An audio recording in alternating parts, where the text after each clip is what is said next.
This podcast is sponsored by liveproducersonline.com, a community of Ableton Live users connecting you to the pros to learn today's music production. What's up, guys? This is your host, Dan Giffin, for the Ableton Music Producer Podcast. Today is going to be a little different. I'm going to share with you 10 different ways to stay inspired. I feel like this is something that isn't talked about enough, and I've been teaching Ableton Live full-time for about 5 years. And still, I think one of the most important things you can learn is just how to stay inspired, how to continue to create great music, and how to get out of your own head and to do the right things outside of the technical side of using Ableton and music production. I think it's just as equally as important as the technical stuff. So I'm going to share that with you. Before we get started, I'm going to be doing a lot more webinars. I've been really blessed to meet and interact with some incredible producers that we've had on this podcast and on webinars in the last few months.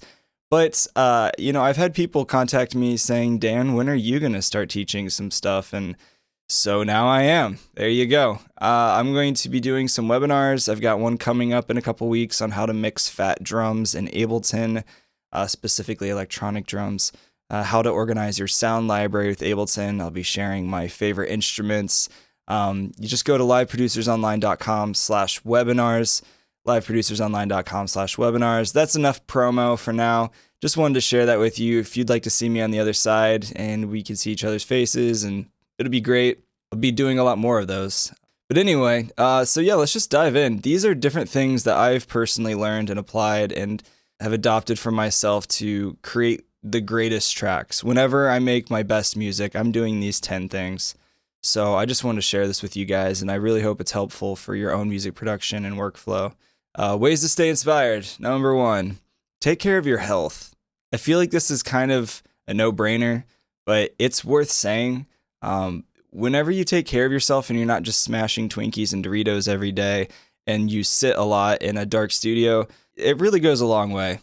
So take care of your health. I think mental and physical health, those things are equally important. So just taking those 30 minutes, or not even 30 minutes, 15 minutes a day to just kind of meditate, do some yoga, do some stretches, Pilates, whatever it is you're into, exercise, read, just relax.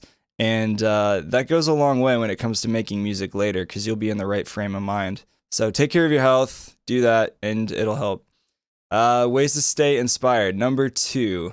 One of my favorite quotes is by a pastor out of LA. His name's Erwin McManus. Shout out to Erwin if you ever get to hear this. I love you, dude. But he says, comparison kills creativity. And I think that's one of the most true things I've ever heard when it comes to the world of music production. There's a lot of people out there who look up to their favorite artists. I think it's crazy important to have that inspiration. I'll talk a little bit about more of that later, with being inspired from your artists and drawing from them. But yeah, comparing yourself to other people isn't necessarily going to help you in the long run, because you're constantly trying to be what you were not made to be, And so for me, I draw a lot of inspiration from artists like Grizz and Odessa and Lettuce and even a lot of jazz artists. But, there's only one of those people, and I am the only me in this world. I feel like that's a Dr. Seuss book. It's like, I am the only me that's me, or something like that. But it's true. Don't compare yourself to others. Be original and have fun, and just be able to express yourself authentically with your music, and don't try to be like somebody else, but draw inspirations from them that you can apply to your own music. So number 3, take breaks while producing. This is huge. I have a little alarm on my app, on my iPhone, and I set it somewhere between usually 30 to 40 minute intervals. I find that that's when I kind of go this down spiral of like listening to the same thing over and over and over. And I find that after 30 or 4 minutes is kind of my peak, where I just need to go take a bathroom break. Because there's literally moments where I have to go to the bathroom and don't even realize it, just because I'm like grinding away so hard, and you get into this kind of mental funk of this down spiral, hearing the same thing over, and you don't even know what's up or down anymore. So take breaks, go eat some carrots, go to the gym or something, then come back to the song later. And taking those frequent breaks will definitely help you clear your head and give your ears a break as well when you're hearing the same thing over and over producing a song. especially when you're mixing or mastering. I find that's really, really important. So tip number 4, go to shows, travel with your laptop, take it places. Honestly, some of my favorite songs I ever wrote were at Starbucks, and I got really weird looks because I would carry my tiny little MPK controller with me or my APC-40 when I'm setting up a live show, and I'll just like set up all this gear, and I'll take up like a 6-person table, and then there's like 4 people looking for a seat, and they hate me and they give me weird looks. I don't really care. That's okay, because when you take your laptop places, when you get out of your own studio environment in your dark bedroom, if you're a bedroom producer, I think many of us are, then it's nice to have, new scenery, gives you new inspiration for your music. Caffeine always helps, but yeah, take your music places. And even if you're not producing in a new spot, just bouncing your song, I'll bounce my music, throw it in Dropbox, and I'll take it to the gym with me.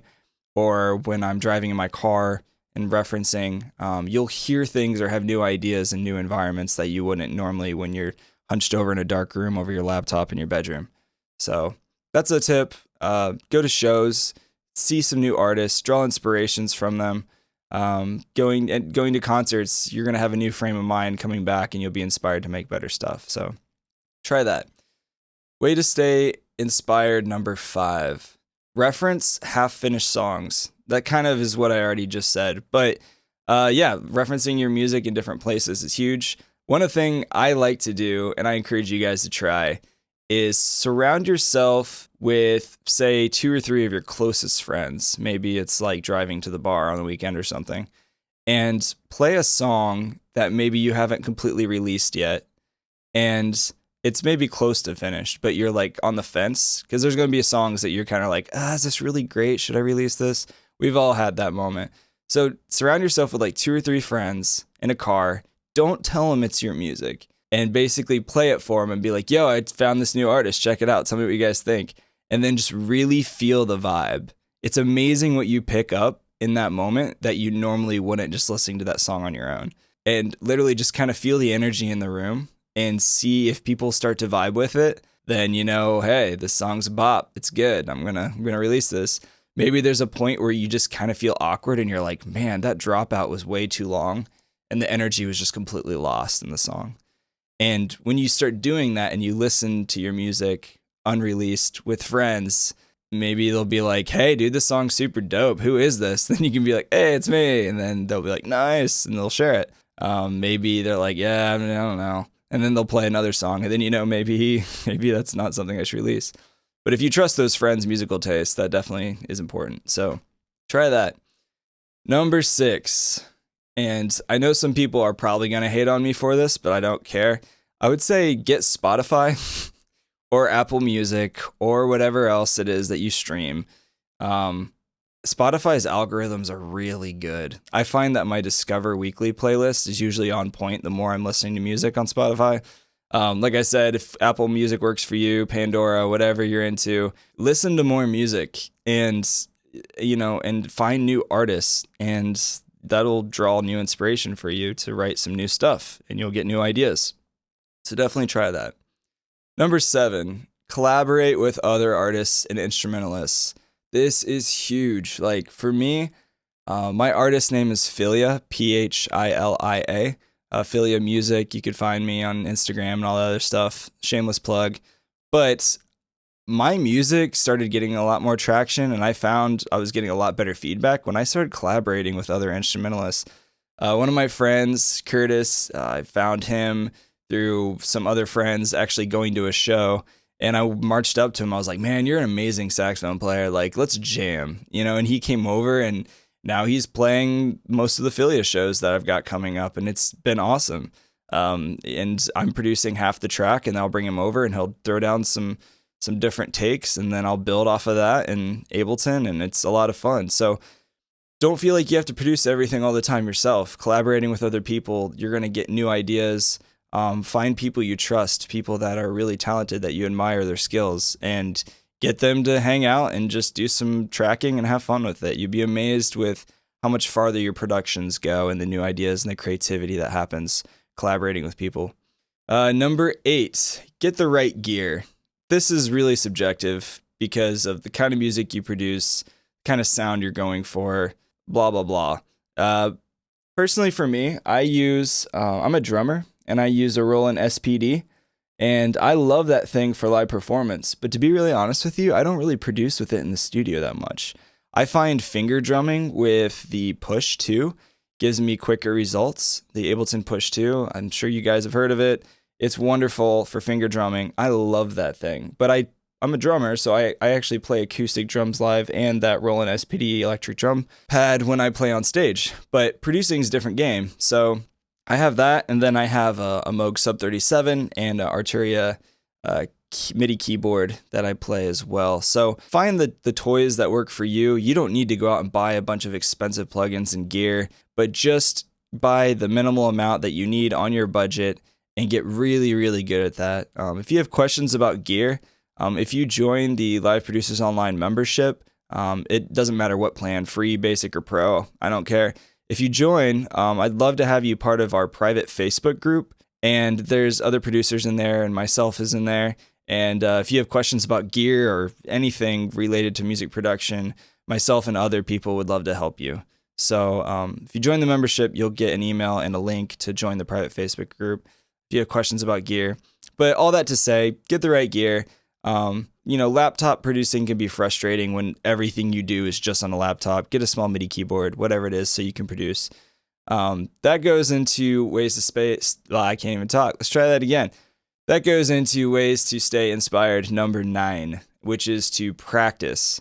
Practice, practice, practice. That's the thing. It makes me laugh. Even for me, like when I first started out, I still hear people who are like, man, I tried using Ableton and then I just gave up after like a week. And it's like, no, like I've been using Ableton for almost 9 years, 8 or 9 years or so. I lost count, and I still am learning how to get faster with producing.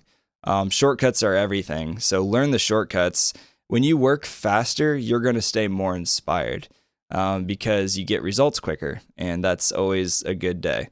So interact with producers that are better than you. Surround yourself with other artists that are using Ableton, that are producing, that you admire, or they've been doing it longer than you have, and just be a fly on the wall and just be like, yo, can I come over and chill at your studio while you produce? I just kind of want to watch your workflow. And you might be surprised how many people will be like, yeah, dude, sure. Part of the Ableton family, come over, let's chill. So, interact with other producers better than you and just kind of watch their workflow and adopt their practices to your own. Practicing makes perfect, and not necessarily perfect, but better. Practice makes you better.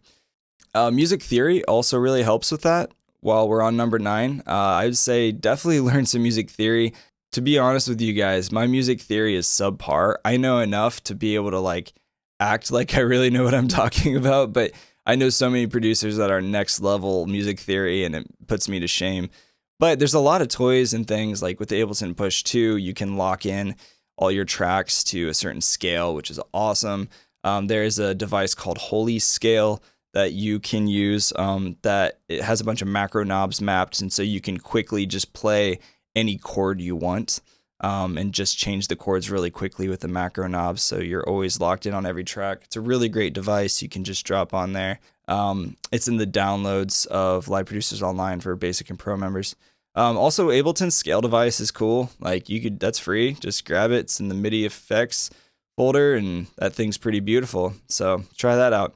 Also, staying organized and producing equals success. So organize your stuff, anything from your sound library, your user library in Ableton, to all of your projects and your folders. So your Ableton projects are nice and tidy and neat. That is huge. That goes a long way. I can't tell you how many times I wanted to jump off of the second story of my house when I was losing or missing files, or I was having a hard time finding a sample. And I'm going to be doing a webinar on that, which I mentioned earlier, how to organize your sound library, and also talk about some of my favorite instruments and workflows for saving audio and sounds in Ableton to use later from your projects. So yeah, be sure to check that out. I hope I'll see you guys there. But yeah, have fun. That's number 10. And I think the most important one is literally just have fun. Music should be fun. It should be an expression of who you are. And when you are in the right mental state and you're not comparing yourself to others and you're taking breaks while producing and you go to shows and you travel places with your laptop and you keep producing and practicing and you reference your music in different songs at the gym and you listen to new music on Spotify or Apple Music or whatever, and you collaborate with artists, if you get the right gear that you need and you practice and you work on your music theory and all these things, it's going to be more fun because you're going to be able to work faster. You're going to meet new people, and that's what music should be. It should be an authentic expression of yourself. I really believe that. Two of my favorite quotes that I'm going to end with. It's going to be a nice short and sweet podcast today, but two of my favorite quotes I want to share with you guys. Number one is he's a pastor at a church called Hillsong in New York City. His name's Carl Lenz. I got to run into him very briefly, and he said a really great quote that I think is true. He says, "Show me your 3 closest friends, and I'll show you your future." So for me, in the world of music production, that means I want to surround myself with 3 people that are just killing it with music production, that are good, that are constantly wanting to learn and grow and stretch themselves. And I want to be like that. So I'm going to surround myself with those kind of people. So I encourage you to do that. And then I want to close this podcast with one of my favorite quotes of all time by the great Quincy Jones. I'm sure many of you have heard of this guy. Probably the greatest producer of our day and age of all time. Not sure if he uses Ableton, but he's incredible. He has a Netflix documentary, Quincy Jones. Look that up. It's really good. Definitely check it out. It's inspiring. But one thing he says, I'm going to close it out with his quote. He says, "Always have humility when you create and grace when you succeed, because it's not about you. You are a terminal for a higher power. As soon as you accept that, you can do it forever." And that's literally one of the most beautiful things I've ever heard. So I'm going to close out this podcast with that. I'd love to hear from you guys.